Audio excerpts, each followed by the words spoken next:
24 hours. Nyaka koro gipang koro kapo ni ginya ndiko jogo nyaka koro get contingent measures mag chulo jogi kutimo access.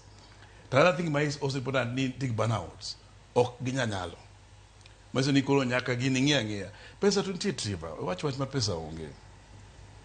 Sirkal ka pesa duro seriously ermani gimetimo gi pesa gima samoro priorities opogore. Ma kapo ni sirkal ng'ia dier ni gidwa ni gimi ji thieth kaka giwacho mar universal health care cha. Kada ka king'iyo pesa mochoka choke sha dwe ka dwe about 9 billion. King'iyo Dr. Siro wacho ni they just did 1 billion mondo gini obed dhimbe for just for 1 month but is for like a period for 1 year. Koro adier sirkal ko amwa ni no gidwa ni gino gore piny to konya gore piny obodhi ata maber ndi it will be about 30 to 40 billion mar sirkal mano is the budget mok nyata mo sirkal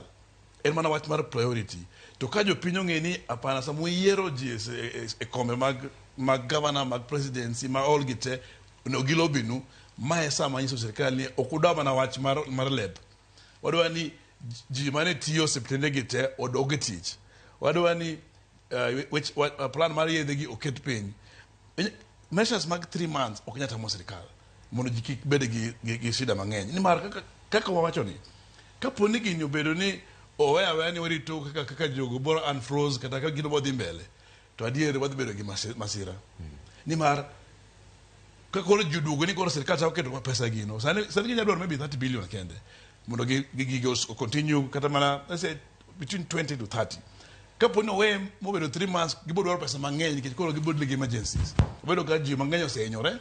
ji mang'eny koro yedhe be koro nitie resistance